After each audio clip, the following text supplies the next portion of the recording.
Unë quhem Musa Halili, vi nga fshati Dobërçan, komuna e Gjilanit. Jemi tash shumë vite, 9 vite, pothuajse në bashkim familjar.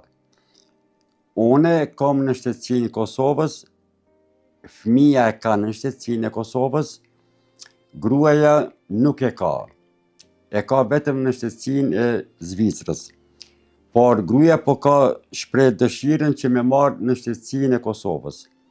Neve na u kanë informu në Gjilan gabimisht, me një byro që nuk është kompetent për me dhonë informacione të gabueshme. Na kanë thonë, gruaja juaj duhet me prit 5 vite për me apliku për pasaportën e Kosovës. Ne kemi prit 5 vite, kur kemi shku pas 5 viteve, na kanë thonë ne s'jemi kompetent, duni me shku në tjetër vend. Kemi shku në komunën e Gjilanit, na kanë... Para se të shkoni në komunën e Gjilanit, në cilin vend keni qenë që u kanë sjellë në komunën e Gjilanit? Kjo është, në Gjilan janë 2 vende, sa tash pe kuptoj, ku me një vend mirën pasaportat, letërnjoftimet. Ky byro nuk është kompetent për me ky na kanë spjegu neve gabimisht, jo njerëzit kompetent. Ne kemi prit 5 vite, pas 5 viteve, ka qenë gabim informacioni. Kemi shku te komuna Gjilanit, na kanë orientu për në Prishtinë. Ne s'kemi të drejtë në Gjilan me apliku vetëm në Prishtinë. Edhe kemi apliku në Prishtinë, kemi, si me spjegu, nuk kemi pas shumë informacione atëherë, na kanë orientu disa kolegë, edhe i kemi mush formularat, pastaj i kemi mbyll, kemi mendu se kemi mbyll. Pas 3 jave na ka ardhur një telefonat për me ardhur me bo fotografimin. E kemi kry. Pastaj jemi tash në procedurë që 4 vite.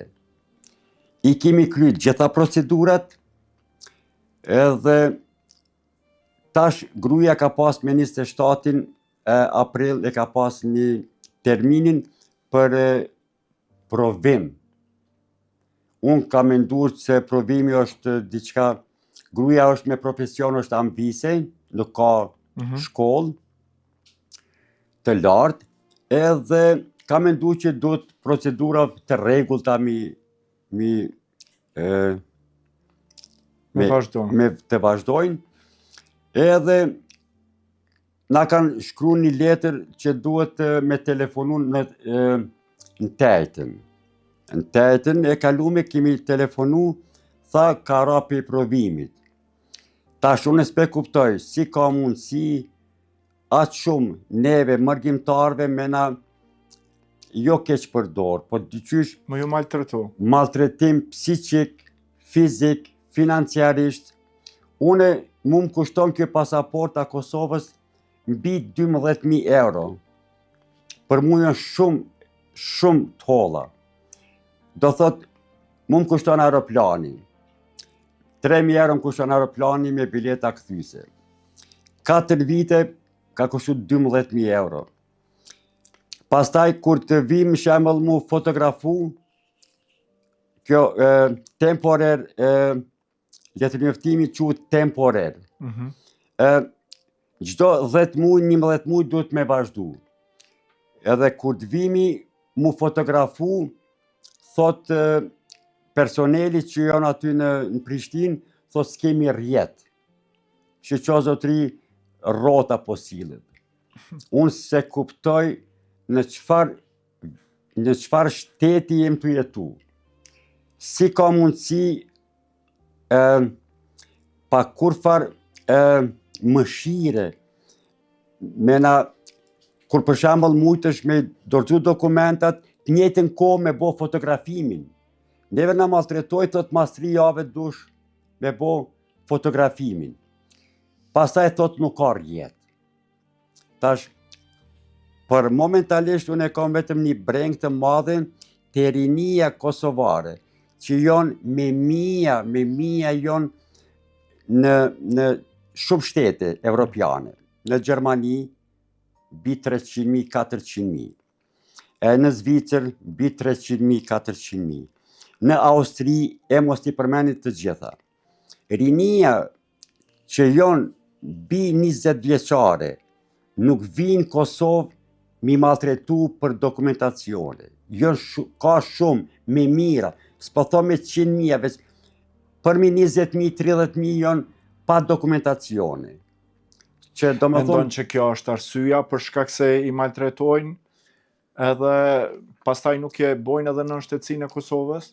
Unë besoj se po. Unë shpesh u thojna për Zvicër, në kufirin të Serbisë, të Austrisë, shoh shumë autobusa, po thom me dhjetra, jo qindra ndoshta, po me dhjetra autobusa në për kufi, rinia po ikin shumë, perspektiv nuk kanë. Tash jam i bindur me këtë rastin e fundit, me 27 aprill, shoqja ime ka qenë në test për në shtetësinë e Kosovës, edhe tash pe kuptoj rinia pse ikin. Për dokumentacioni jemi shumë, jo njerëzit kompetent. Do më thonë, i maltretojnë. Ne si mi mësu ashtu, mu maltretu në shtetit ku jetojmë. Njeriu do të me pasë një respekt për çdo dokument që i nevojitet. Këtu nuk po shoh perspektiv ndryshe. Politika nuk është tu punu për popullin, po punojnë për vetën, politikanë për veti, jo për popullin. Jo me lecu popullit jetën, rrugën, tabelat e komunikacionit. I shoh tabelat e vogla janë 5 santim, shembull. Do thonë, nuk mu me pa aty shoferi. Do thonë, unë po që dina, në anën tjetër, në testin e grua ime, kur ka qenë me 27 prill, ka qenë 53 pyetje. Gruaja ime është ambise, nuk ka shkollë. Si ka mundësi me spjegoj gruaja salla që është mbajtur ajo testi, nuk është e preferuare për teste. Është tavani, lartësia e dritave ka qenë shumë e lartë. Gruaja ime më tregoi, tha, testin u dash kështu, s'mushëm me lexu. Kam bo një pyetje, nuk e ka kuptu pyetjen. Shumë agresiv ata njerëz. 7 persona nuk ka nevojë mi kontrollu. Ata njerëz hallegjion. Ata vinë nga Turqia, vinë me hallet e veta, bashkimi familjar. Ata duhet mi trajtu shumë mirë, shumë bukur. Po, mendon që në këto raste ka dhe persona që ndoshta nuk dojnë mjë shku rregullave dhe bojnë ndonjë manipulim edhe për këtë arsye është mbikëqyrja shumë e madhe nga shteti? Ndoshta, nuk kam njohuri. Po, nuk po flasëm rast konkret se ju jeni të martuar tash e sa vite edhe gjithçka është në rregull, po ka edhe raste që i manipulojnë këto gjëra dhe duhet me qenë shumë korrekt. Por sidoqoftë në disa raste ndoshta duhet me pas edhe lëshime për shkak se bashkëshortja juaj është 57 vjeçare edhe ndoshta ka vështirësi, ndoshta me lexim, me shkrim, me ndriçim, me shumë gjëra edhe është pak sa problem. Është më shumë se e vërtet. Gruaja ime ka panik, ashtu frikë. Duke marrë parasysh edhe gjuha, tërësisht është ndryshe, siç e cek edhe ti më herët, ndoshta edhe nuk e kupton pyetjen tamam. E vërtet. Ajo është ambise, nuk e kupton gjuhën, gramatike nuk e kupton. Mi po kemi 2 fëmijë, jemi edhe gjyshe, kemi një mes të vogël, Erina, që e përshëndes Me jetë shumë, faleminderit. Edhe nuk e kupton. Mirë po, neve, unë kam shpresu shumë që do të ketë një lehtësim sa do pak minimu, do që nuk e di një pyetje, shembull.